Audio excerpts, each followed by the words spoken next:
half kneeling position. So feel free to use a pad or a pillow or a folded towel to support your knee. And we're gonna be in a 90-degree angle in our front leg and 90-degree angle in our back leg. From here, most people think to stretch their hip flexors they have to really lunge, arch forward, but really all it is that pelvis tucking under. So you want to think about that belt buckle to the rib cage, and now we're actually going to over exaggerate that a little bit until we feel a nice stretch in the front of the hip.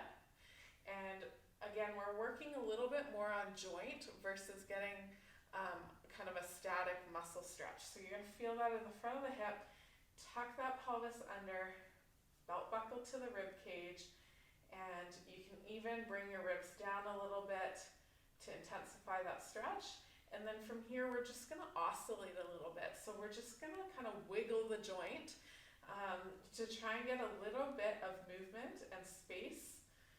So you're just gonna rock back and forth, no more than 10 degrees. And we're going to squeeze the bum a little bit to make sure we maintain that tuck under. And again, just rocking back and forth, just gently. We're going to spend a minute on each side, maintaining that rib position. So we're actually moving forward and back versus arching.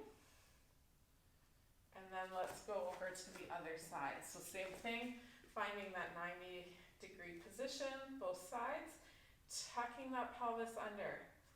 So I feel that in the front of my hip here, keeping my ribs and pelvis stacked. Belt buckle to the rib cage, nice bum squeeze, and then we're just oscillating back and forth a little bit. Just jiggling the joint. Getting a little bit of movement there that we're then going to reinforce with some strengthening. So I love doing this one before I do any hip work to just kind of get that joint moving, but it's also a great one to do after you've been sitting for a long period. So if you're on the road for a race, taking breaks throughout the trip to just get some hip extension going, or if you spend a lot of time at a desk throughout the day, taking some movement breaks and incorporating this one in.